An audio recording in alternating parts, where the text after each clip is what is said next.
Gold and silver are struggling even though the dollar is breaking down. But there's one metal that nobody's talking about. I don't understand why. That looks great. And that has one of the most attractive buying opportunities in the mining stocks across the whole commodity mining sector. In today's video, we're going to talk about copper, the technicals, and the comparison to the copper miners. You will be shocked. Let's get into it. Welcome to Hot Trades of the Day, your show for swing trading ideas for the coming days, weeks, and month. Welcome, my name is Daniel Wilhelmi.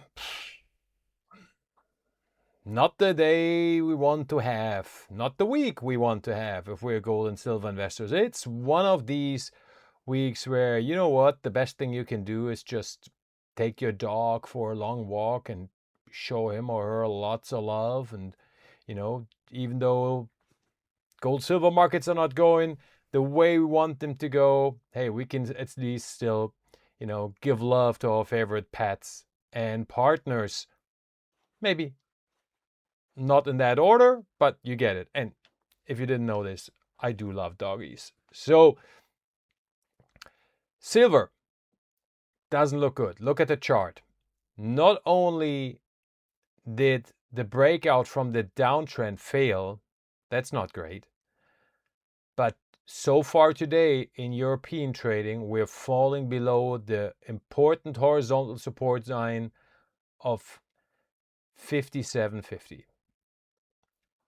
If that holds and we break below it, expect a flush sell-off, at least down to the blue support zone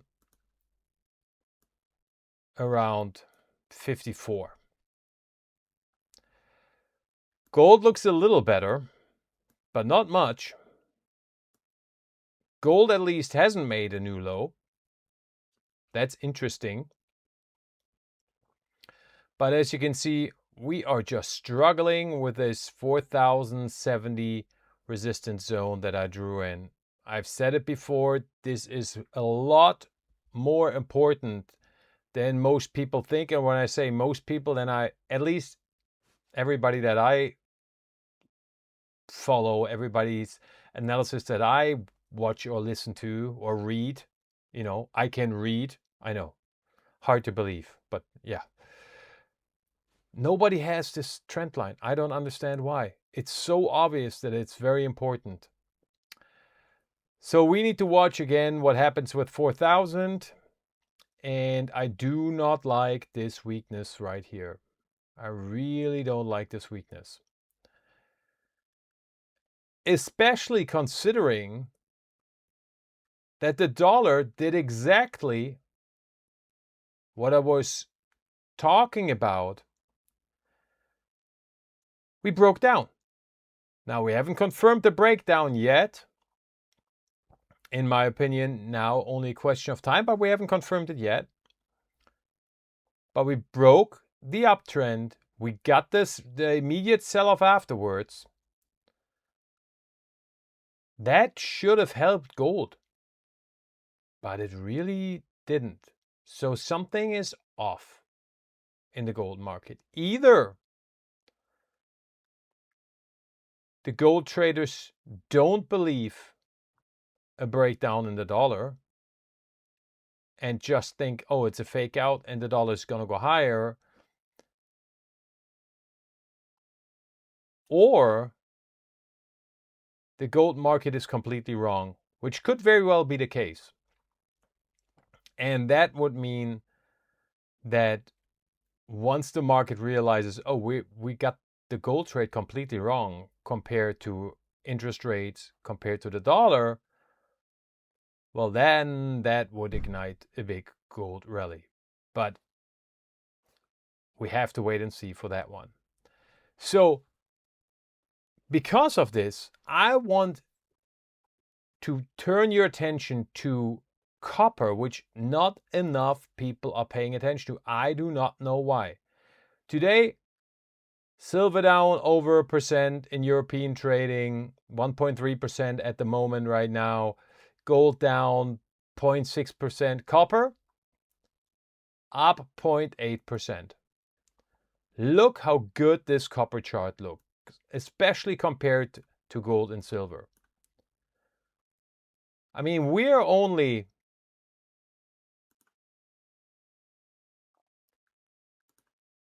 not even 5% below the all-time highs in copper. Downtrend that started in June, July downtrend, broken. Back above the 50. 200, never even in doubt.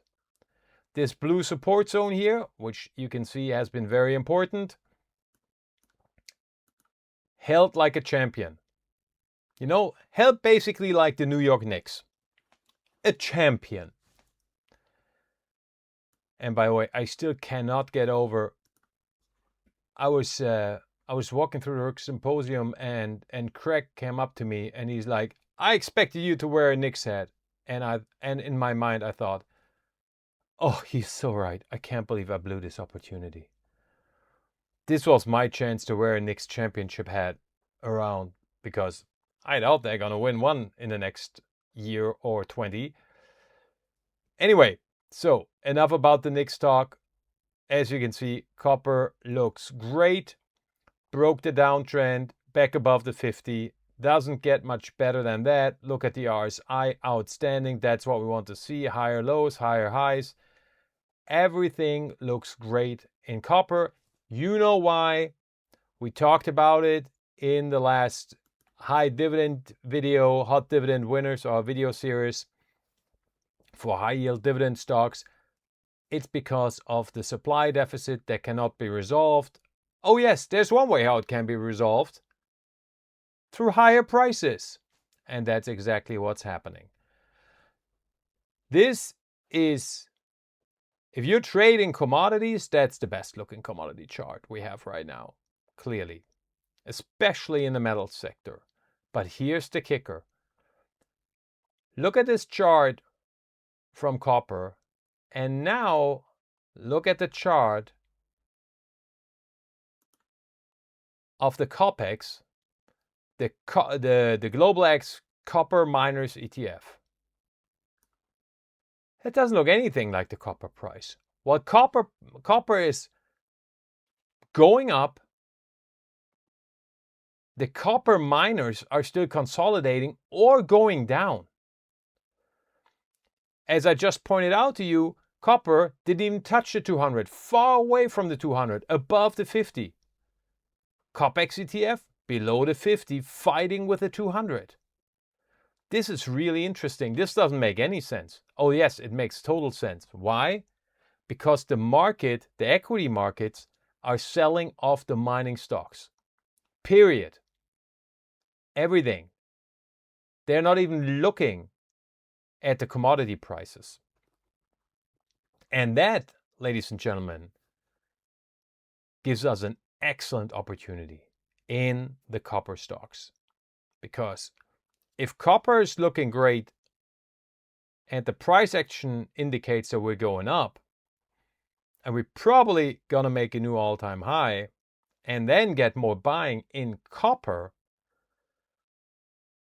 but the copper stocks right now are selling off and we can buy them on the cheap, well, that gives us a great position to be in for a resurgence in the copper stocks where we can then make great profits. Now, again, the copper stocks don't look great with one exception. Well, that exception sure ain't Hudbay. Let me take this off so we can make this a little better. Oh, this one needs to go to. Here we go. Uptrend. That goes back to the summer 25. Broken. Not great. We're fighting with the 200. We're below the 50. Doesn't look anything like the copper price. Interesting. Do we need to buy it right now? Nah, I don't think so. We're fighting with the 200. We got a big gap open here. So, same thing Firefly metals, smaller. Well, it's like $1 billion for Canadian, so not super small. But same thing, fighting with the 200. If we fall below, we're probably going to get a flush sale. Interesting. Obviously, Freeport-McMoRan, the big guy, looks a little better, right? Looks a little better. Yeah, we're below the 50. Yeah, we broke this uptrend. That's not great, but at least we're above the 200.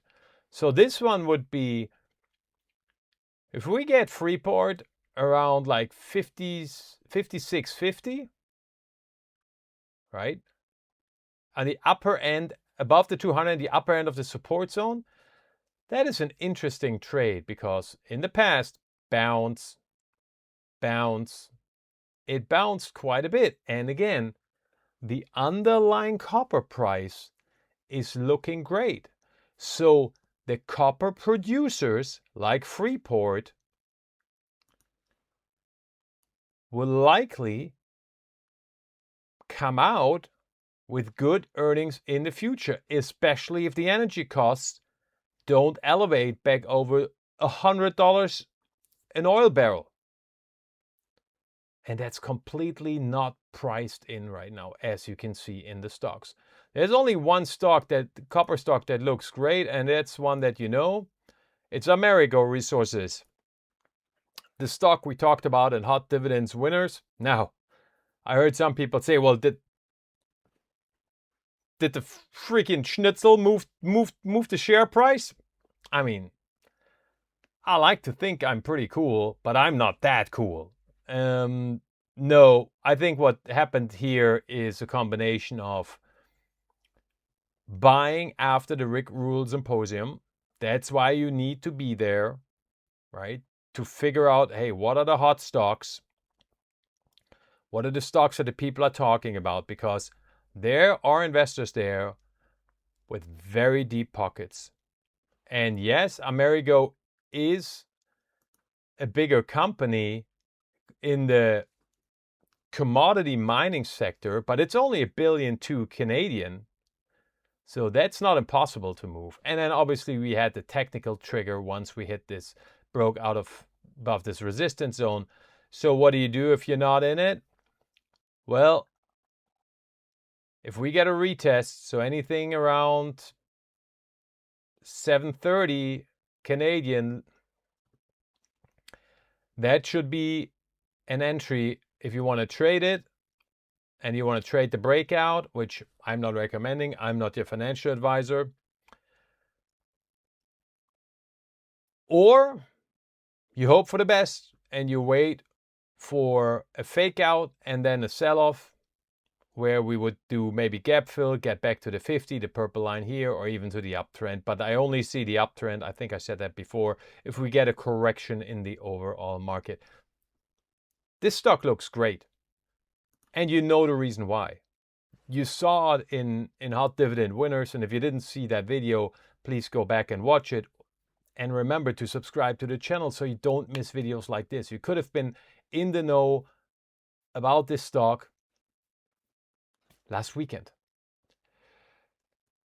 But you are in the know now that there's a really interesting opportunity in the copper miners who, again, get sold off with the overall negative mining sentiment in the stock market and the equity markets.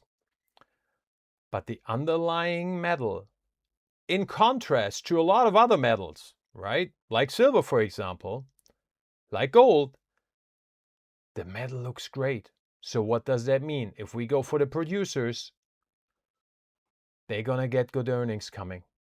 And the market clearly doesn't understand this right now. This is one of these rare opportunities where we can totally beat the market to the punch. Because they will only understand this after the earnings come out. And if we get weakness over the summer in the copper miners, that might be a fantastic buying opportunity. So that is almost it for today. I got, again, asked about SpaceX and the SpaceX short. And sure thing, I'll look at it for you. Here we go. Congratulations to everybody that is short. You're up around 10%, plus minus. That's a great trade. Let's face it. In a week, 10% on the short trade. Nice. I will watch today very, very carefully. If we don't make a new low, I'm not short. I'm not in this trade. But if I was, and we don't make a new low, and we see in the last hour of trading that the stock is either stabilizing or even turning green, I would close the short position and have a great glass of wine or whiskey or whatever your choice is to celebrate a victory, because 8% on a short trade, that's pretty nice in a week. Let's not get too greedy. Now, overall, the sentiment looks bad. We're below the IPO price. There are going to be some stops getting triggered. That's probably what Wall Street is trying to do now, right? There could be stop hunting. And nobody can tell you, because we don't have any chart history, how low we can go in SpaceX. But I do know this. At some point it's going to reverse, and then it's going to rebound furiously. So let's not get too greedy. Either pull the stop to your buying level, which is probably somewhere around $150, $149, and let it ride. And if you get stopped out, plus minus zero, okay, that's fine. But at least you went for it. That's an okay strategy too. Or just take the trade off the table and enjoy the profits that you made in a week. What's not an option is to let it run and do nothing on the stop side. Those are the trades that blow up in your face. So that's it for today. We'll see us tomorrow. Have a great day. Bye-bye.